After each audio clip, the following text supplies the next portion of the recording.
25 तारीख का जो उबाल था वो 1857 की क्रांति की जैसा ही था। हाँ, तो इसीलिए तो मुझे लग रहा है कहीं फर्जी इसके साथ भजन लाल जी भी नहीं चले जाए साथ ही, कि भाई भर्ती में रद्द करो, इनको भी फ्री करो। मुझे ऐसा लग रहा है कांग्रेस इसलिए बात नहीं करी कि घोटाले घपले कांग्रेस के राज में भी हुए थे ज्यादातर, इसलिए वो डरे हुए हैं सारे। और वो तो डरे हुए महेश जोशी गिरफ्तारी के बाद अगला नंबर किसका है। जिस तरह आज बोर्ड की जो कॉपी है वो किराना स्टोर पे जांच रहे थे नागौर जिले संसदीय क्षेत्र, इससे आप अंदाज लगा सकते हो कि लोगों का हौसला कितना बढ़ गया। और राजस्थान देश का सबसे बदनाम राज्य हो गया और इसके लिए बीजेपी और कांग्रेस जिम्मेदार है। वसुंधरा गहलोत के गठबंधन के बाद मुझे लग रहा है कि भजन लाल और अब दूसरे कांग्रेसी नेताओं का अलायंस हो गया। जिस तरह भजन लाल ने कहा कि कांग्रेस के नेता रात को अंधेरे में मेरे से मिलने के लिए आते हैं, और ये सही बात भी है। मेरा कांग्रेस पे भी आरोप है कि कांग्रेस राजस्थान में विपक्षी भूमिका नहीं निभा रही, सिर्फ वोट बैंक की खातिर। अगर मैं यहाँ धरने पर नहीं बैठता, नहीं लड़ता, तो कांग्रेस जय हिंद यात्रा भी नहीं निकालती। ये ढकोसला है। कांग्रेस अगर चाहती तो देश इस तरह कमजोर नहीं होता।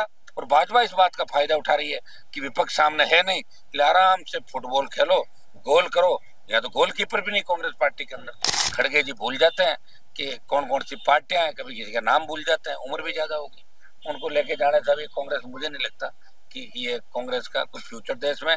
मैट्रिक्स जेईई एकेडमी सीकर के 231 से अधिक बच्चों ने आईआईटी जेईई मेंस 2025 के अटेम्प्ट में 99 से अधिक परसेंटाइल लाकर हर बार की तरह इस बार भी सीकर में दिया सर्वश्रेष्ठ परिणाम। आज ही मैट्रिक्स से जुड़े और अपने इंजीनियर बनने के सपने को दें उड़ान। देखिए, 25 मई को जो हमारा अल्टीमेटम था सरकार को, और 1 लाख से ज्यादा जवान राजस्थान की सड़कों पे अपने अपने साधनों से, मैं उनको सबको धन्यवाद दूंगा आपके माध्यम से कि शांतिपूर्वक तरीके से आए और सब लोग अपने गंतव्य तक आराम से पहुंच गए। सरकार ने उस दिन हमसे वादा किया कि हम बहुत गंभीर हैं, और ये तय है कि अगर रैली नहीं होती तो सरकार कोर्ट में ही लिख के देती कि भर्ती रद्द नहीं कर रहे हैं। इस रैली से दिल्ली तक सरकार की पोल पट्टी खुल गई, दिल्ली सत्ते में आ गई। प्रदेश के अंदर ये बात चली कि ये राजस्थान के नौजवानों का आक्रोश था, ये कोई राजनीतिक रैली नहीं थी। जवान अपना भविष्य कहीं न कहीं रैली में तलाश रहा था, और वो इस गर्मी के अंदर भी, जहाँ 3 डोम अगर हम लगाते तो भी भर जाते, लेकिन एक डोम के अंदर बाहर कुछ टेंट की व्यवस्था, रात को आंधी से व्यवस्थाएं होगी, फिर भी दूर दराज बसों में, अपनी गाड़ियों में, पेड़ों पे, हर जगह छांव की तलाश के अंदर नौजवान लास्ट तक डटा हुआ था। वो कह रहा था कि आप हमें इंतजार करें, हम कूच करें। और कूच हमने इसलिए नहीं किया कि लॉ एंड ऑर्डर का ध्यान रखना हमारी जिम्मेदारी है, और उन बच्चों को वापस कैसे हो पहुंचे। अभी बहुत लंबी लड़ाई लड़नी पड़ेगी, अभी बहुत सी लड़ाई और हमें राजस्थान प्रदेश को बचाने के लिए लड़नी है। क्योंकि जब दोनों पार्टियां हाथ मिला लेती, जो हमेशा सत्तारूढ़ रही, तब नई क्रांति होती है। और जयपुर की रैली ने एक नई क्रांति का आगाज किया नौजवान ने। जिस तरह आजादी के आंदोलन में 1857 की क्रांति थी, 25 तारीख का जो उबाल था वो 1857 की क्रांति की जैसा ही था। अब राजस्थान का नौजवान निश्चित रूप से बदलाव के मूड के अंदर है, और हम आंदोलन हमने समाप्त नहीं किया। कल ही हम वापिस यहाँ आ गए थे, आज भी धरना स्थल पे धरना हमारा जारी है। कल हम इस आंदोलन की रूपरेखा तय करेंगे कि जून के अंदर छुट्टियां हाईकोर्ट की, और अब इसको आंदोलन को बड़े स्तर पे कैसे चलाया जाए, किस तरह दिल्ली कूच करें, रेलवे ट्रैक जाम करें, हाईवे जाम करें, लॉ एंड ऑर्डर को संभालते हुए दबाव सरकार पे हम बढ़ाएं। और कोर्ट से बहुत बड़ी उम्मीद थी राजस्थान के जवानों को, सबको, कि कोर्ट जुर्माना भी लगाएगा, आखिरी तारीख दी है। लेकिन बच्चे मायूस हुए, हम सब मायूस हुए। हम सोच रहे थे कोर्ट कड़ी फटकार लगा के इनको टाइम नहीं देगा और फैसला हाथों हाथ होगा, लेकिन इसमें राजस्थान के आम नागरिक मायूस हुए। हाई कोर्ट में टिप्पणी नहीं कर सकता, लेकिन कोर्ट एक न्याय की उम्मीद होती है, जहाँ न्यायपालिका विधायिका कार्यपालिका, विधायिका कानून बनाती है, न्यायपालिका उसका पालन कराती है और कार्यपालिका पालन करती है। लेकिन हाईकोर्ट का जो सख्त रवैया था, अचानक से वो हाईकोर्ट का सख्त रवैया नरम कैसे पड़ गया, ये देश के अंदर, प्रदेश के अंदर बात चली। ये मैं नहीं कह रहा हूँ, ये देश का नौजवान कह रहा है, राजस्थान का नौजवान इस बात को लिख भी रहा कहीं न कहीं। थोड़ा इससे हताश हुए। मैं नौजवानों को एक ही आग्रह करूंगा, आपको हताश होने की जरूरत नहीं है। अभी मैं बैठा हूँ, आप चिंता क्यों करें। ये तो अपने अपने साधनों से लाई हुई आप सब आए थे। हम अगला जो हमारा मामला होगा और आर पार का होगा, दिल्ली तक हम दस्तक देंगे, प्रधानमंत्री के आवास को घेरेंगे, जंतर मंतर में बैठेंगे, लेकिन भर्ती को रद्द कराएंगे, आरपीएससी का पुनर्गठन कराएंगे। आज ही मैंने राज्यपाल से टाइम मांगा है कि कल या परसों में हमें राज्यपाल टाइम दें, जिसमें संघर्ष समिति और आरएलपी के कुछ पदाधिकारी और नेता हम गवर्नर से मिलकर आरपीएससी भर्तियां और तमाम जो पेपर लीक की घटनाएं उनसे अवगत कराएंगे, और आवश्यकता पड़ी तो प्रधानमंत्री और गृह मंत्री से मिलने का भी समय मांगूंगा बच्चों के लिए। मुझे कोई मिलने का शौक नहीं उनसे, लेकिन बच्चों के लिए मिलना पड़ा तो मैं उनसे भी मिलके एक हमने मांग भी करी है कि विशेष सत्र लोकसभा का बुलाया जाए, सीज फायर के अंदर जिस तरह अमेरिका ने पंचायती करी, और ये रैलियां बढ़ चढ़ के कांग्रेस कह रही हम जय हिंद यात्रा निकाल रहे, बीजेपी कह रही हम जीत गए, तो आखिर पता तो लगे विशेष सत्र के अंदर कि सरकार ने क्या किया और देश ने क्या खोया क्या पाया, हम कहां तक आगे बढ़े। तो विशेष सत्र की मांग मैंने भी मेरे दल की तरफ से करी है कि विशेष सत्र बुला के देश की जनता को, प्रधानमंत्री को जवाब देना चाहिए। तो सरकार हाईकोर्ट में रद्द करने की सिफारिश तो कर चुकी है, तो बार बार ये सिफारिश फिर बैठक फिर उसी एसआईटी कमेटी की रिपोर्ट सिफारिश रद्द करने की सिफारिश। हाँ, तो इसीलिए तो मुझे लग रहा है कहीं फर्जी इसके साथ भजन लाल जी भी नहीं चले जाए साथ ही, कि भाई भर्ती भी रद्द करो, इनको भी फ्री करो, मुझे ऐसा लग रहा है। क्योंकि कोई आदमी अगर अक्षम है, वो सक्षम नहीं है, तो फिर कहते हैं भर्ती भी करो, इसको भी फ्री करो, दूसरे को बिठाओ। क्योंकि विधायक साथ नहीं भजन लाल जी की ज्यादा, बहुत ही अंदर बहुत बड़ा अंतर करे भारतीय जनता पार्टी के अंदर है, ये आपको आगामी दिनों में अपने आप ही मिल जाएगा। और मैं तमाम उन नेताओं को भी धन्यवाद दूंगा जो बीजेपी के अंदर रहते हुए भी भर्ती रद्द करने की सिफारिश करे। कांग्रेस को नेताओं को मैं धन्यवाद इस बात का दूंगा कि कहीं न कहीं तभी जुबान उन्होंने कई जगह बात करी। मैं तो कांग्रेस इसलिए बात नहीं करी कि घोटाले घपले कांग्रेस के राज में भी हुए थे ज्यादातर, इसलिए वो डरे हुए हैं सारे, और वो तो डरे हुए महेश जोशी की गिरफ्तारी के बाद अगला नंबर किसका है। तो इसलिए राजस्थान का जवान खुद ही कमान संभाल के बैठा है, वो कर रहा है।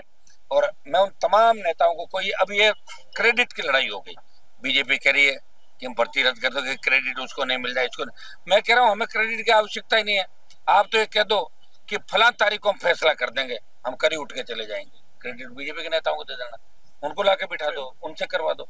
ये क्रेडिट की लड़ाई नहीं, राजस्थान को बचाना है। अगर फर्जी थानेदार बन गए, फर्जी आरएस बन गए, 18, 21 जिस तरह पेपर लीक की घटना हो रही है, आप 2011 की भर्तियों के लोगों को पकड़ रहे हो, जिस तरह आज बोर्ड की जो कॉपी है वो किराना स्टोर पे जांच रहे थे नागौर जिले संसदीय क्षेत्र, इससे आप अंदाज लगा सकते हो कि लोगों का हौसला कितना बढ़ गया। अब महिला उत्पीड़न में 1 नंबर पर राजस्थान, अपराधियों का अड्डा, नेता सुरक्षित नहीं, भजन लाल को 10 बार धमकी, कई नेताओं को धमकियां, थ्रेट, और बेरोजगारी, आत्महत्याएं, किसानों की आत्महत्याएं, जवानों की आत्महत्याएं, कोटा के जो हब है हमारा, वहाँ किस तरह बच्चे आत्महत्याएं कर रहे हैं, ये सब जांच का विषय। और राजस्थान देश का सबसे बदनाम राज्य हो गया, और इसके लिए बीजेपी और कांग्रेस जिम्मेदार है। वसुंधरा गहलोत के गठबंधन के बाद मुझे लग रहा है कि भजन लाल और अब दूसरे कांग्रेसी नेताओं का अलायंस हो गया। जिस तरह भजन लाल ने कहा कि कांग्रेस के नेता रात को अंधेरे में मेरे से मिलने के लिए आते हैं, और ये सही बात भी है।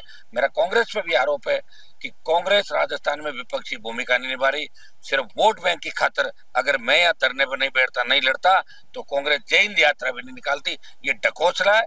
कांग्रेस अगर चाहती तो देश इस तरह कमजोर नहीं होता, और भाजपा इस बात का फायदा उठा रही है कि विपक्ष सामने है नहीं, इसलिए आराम से फुटबॉल खेलो, गोल करो। या तो गोलकीपर भी नहीं कांग्रेस पार्टी के अंदर, तो ये बिखरा हुआ इंडिया अलायंस है, जो 15 धड़ों के अंदर बटा हुआ इंडिया अलायंस, कोई धनी दोरी नहीं है। खड़गे जी भूल जाते हैं कि कौन कौन सी पार्टियां हैं, कभी किसी का नाम भूल जाते हैं, उम्र भी ज्यादा होगी, उनको लेके जाने से भी कांग्रेस, मुझे नहीं लगता कि ये कांग्रेस का कोई फ्यूचर देश में। लेकिन ये अपना प्राकृतिक तरीके से सारा काम सेट होगा, जवान लड़ेगा। जब चारों तरफ से देश गिर गया था उस समय 1857 की क्रांति आई, कई लोगों ने बलिदान दिया। हो सकता है कि इन संघर्षों में हमारे देश लोगों को बलिदान भी हो जाए, बलिदान मतलब राजनीतिक बलिदान, जैसे मेरा किसान आंदोलन में हुआ, सत्ता छोड़ के सड़कों पर आया। अब भी हो सकता है कि सत्ता मिले ही नहीं, लेकिन मैं राजस्थान के अंदर वो क्रांति ला दूंगा कि कांग्रेस भारतीय जनता पार्टी मजबूर होगी, और जवानों को आने वाले समय में तकलीफ नहीं पड़े, और हमारा पहले की तरह मजबूत राजस्थान हो। और आरपीएससी की माध्यमिक शिक्षा बोर्ड, कर्मचारी चयन बोर्ड और विश्वविद्यालय और हमारी कॉलेज हैं, उनकी वही इज्जत हमारी स्कूल की बने, जहाँ बाहर से बच्चे एडमिशन कराने के लिए एमजीडी, वनस्थली, आपकी मेयो, ये तमाम स्कूल कॉलेज के अंदर बाहर से लोग आते हैं। हमारे राजस्थान यूनिवर्सिटी का जो दबदबा था वो वापिस कैसे बने। हनुमान बेनीवाल इस राजस्थान के सम्मान की लड़ाई लड़ रहा है, और मैं थकूंगा नहीं।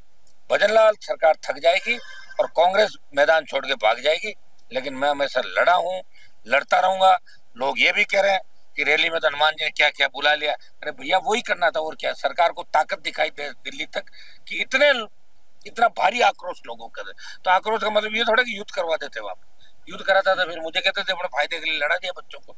मुझे आक्रोश दिखाना था प्रधानमंत्री तक, आक्रोश देख लिया। मैं धन्यवाद दूंगा सारे देश के बच्चों को जो सोशल मीडिया के माध्यम से इस रैली को पुरजोर तरीके से मुझे लगातार सपोर्ट भी कर रहे हैं, हर तरीके से, कोई घर बैठा, कोई यहाँ आके। और ये रिकॉर्ड तोड़ उन्होंने जो किया 52 से लेके पहली बार अगर राजस्थान के नौजवानों ने कभी आक्रोश दिखाया अपने दम पे, तो पहला आक्रोश 25 तारीख को देखा गया। मीडिया को धन्यवाद कि लगातार आप बच्चों के साथ खड़े, और अपन सब मिलके, आप लोकतंत्र का चौथा स्तंभ है, अपन सब मिलके नए राजस्थान का वो करेंगे हम। इसमें जो अंदर से बातें निकल के आई है, जो कुछ मंत्रियों और ब्यूरोक्रेट्स का भी मामला बड़ा उस लेवल पे आ गया कि बातें बहुत बड़े स्तर पर चली गई, लेकिन फिर भी जीत हमारी होगी, इतना ही मैं विश्वास साबूत है। हमारा धरना जारी रहेगा। कल हम बैठ के तय करेंगे कि इसको किस रूप में आगे आंदोलन को अलग अलग दिशा में ले जाया जाए, या यहाँ किस रूप में चले। ये लगातार आंदोलन चलेगा जब तक आर पार की लड़ाई और फैसला नहीं हो जाता। ये सरकार ये कह नहीं देती कि भर्ती रद्द करेंगे और पुनर्गठन करेंगे, तब तक ये आंदोलन हमारा जारी रहेगा। राज्यपाल से मिलने का समय मांग रहे हैं, उसके बाद एचएम और प्रधानमंत्री से भी डेलीगेशन के साथ मैं दिल्ली लेके इनको जाऊंगा मिलने के लिए। करना ही पड़ेगा सर। सुनो मेरी बात, सरकार अगर रैली नहीं होती, सरकार लिख के देती कि हम रद्द नहीं कर रहे, कोर्ट करे जो भी करना, तो कोर्ट नहीं करता। देखो ये सुप्रीम कोर्ट तक जाएगा मामला, ये यहाँ रुकने वाला नहीं। लेकिन सरकार अगर रद्द कर देती है तो एक मैसेज जाता है कि सरकार के अंदर कुछ तो सरकार के अंदर शर्म शेष है, शर्म बची है। जिन छात्रों से वोट लिए, जवानों से जिस नाम के कि हम पर्चा रद्द करेंगे, आपको अच्छे सुशासन देंगे, तो सारी अपनी बात से बदल गए। ये तो राजस्थान का नौजवान कह रहा है। और अब की बार पोल पट्टी भी इनकी खुल गई कि कांग्रेस बीजेपी मिले हुए, साफ साफ मिले हुए, एक दूसरे को बचाना, एक दूसरे के पापों पे पर्दा डालना, ये दोनों ही पार्टियों का काम रहा है। तीसरी ताकत खड़ी नहीं हो, इसके लिए भी दोनों पार्टियां समय समय पर हाथ मिला लेती है। ये आपने देखा भी है, जैसे उपचुनाव के अंदर हाथ मिला के 4 जगह कांग्रेसी जमान जब्त कांग्रेस के नेताओं ने करवाई थी। तो गोविंद सिंह डोटासरा भी बोल रहे हैं कि बजरंग सरकार का फैसला लेके जब दिल्ली से पर्ची आएगी और इस पर जल्दी फैसला करना चाहिए। 2-3 बयान आ गए कल से। हाँ, तो बयान तो उनकी मजबूरी है ना, नहीं देते तो लड़के पूछ रहे हैं आप क्या कर रहे हो, सो रहे हो क्या। और कांग्रेस वालों को डर लग रहा है भाई, मैच जोशी के बाद अगला कौन होगा। धीरे धीरे निकल रहे हैं, निकले बयान दे के वापिस चले जाते हैं। क्या कहेंगे, तो 25 तारीख का जो धरना था ये सिर्फ ट्रेलर का? ये तो ट्रेलर, ये पिक्चर तो दिखाएंगे ना, दिखा देंगे, पक्का पिक्चर दिखाएंगे, जल्दी दिखा देंगे। अब 1-2 दिन में कर देंगे ऐलान उसका भी। आप चिंता नहीं करें, हटेंगे नहीं, बीच में नहीं भागेंगे, न्याय दिला के उठेंगे हम लोग। किरोड़ी लाल मीणा यहाँ पर आए थे, उसके बाद आपकी बातचीत हुई, धरने में भी आपने आमंत्रित किया था। मैंने रैली में किया था आमंत्रित उनको, और वो उन्होंने भी शुरुआत की, लगे हुए अंदर खाने, वो भी प्रयास तो कर ही रहे, क्योंकि उनका भी एक कमिटमेंट था, सरकार का भी था, कई मंत्रियों का था। मैं राजेंद्र राठौड़ का बयान पढ़ रहा था, उन्होंने पहले तो कहा रद्द करो, आज बदल गए अपनी बात से। नहीं बदलना चाहिए, नहीं बदलना चाहिए, गलत है। आजकल क्या कि सारी कास्ट बेस्ड पॉलिटिक्स हो गई। किसी जाति के 4 लड़के जाके किसी नेता को कह दे साहब अपनी जाति का बहुत बड़ा नुकसान है, वो कहता नहीं मैं नहीं होने दूंगा नुकसान, उससे बचेगा थोड़ी, होना नहीं होना। तो नेता अपनी बात से बदलते हुए टाइम ही नहीं लगाते। नेताओं को ध्यान रखना चाहिए हर चीज का, और बड़े नेताओं को विशेष कर ध्यान रखना चाहिए, जो दूसरों को सलाह देते हैं उनको इस चीज का ध्यान रखना चाहिए कि भर्ती रद्द नहीं होने से राजस्थान के सम्मान को ठेस लग रही है। और ये बीजेपी का ही मुद्दा था भर्ती रद्द कराना। आरएलपी तो लड़ी नहीं थी, रीट लेवल फर्स्ट सेकंड करा दी, रीट लेवल फर्स्ट रद्द कराने की बात मैं तो आज भी कर रहा हूँ। और ये बात यहाँ नहीं थमेगी। मोदी हमेशा भी हनुमान बेनीवाल की ताकत को जानते हैं। ये कुछ दिल्ली की तरफ हो गया तो सरकार की मुश्किलें बढ़ जाएगी और भजन लाल जी की मुश्किलें बढ़ जाएगी। झलको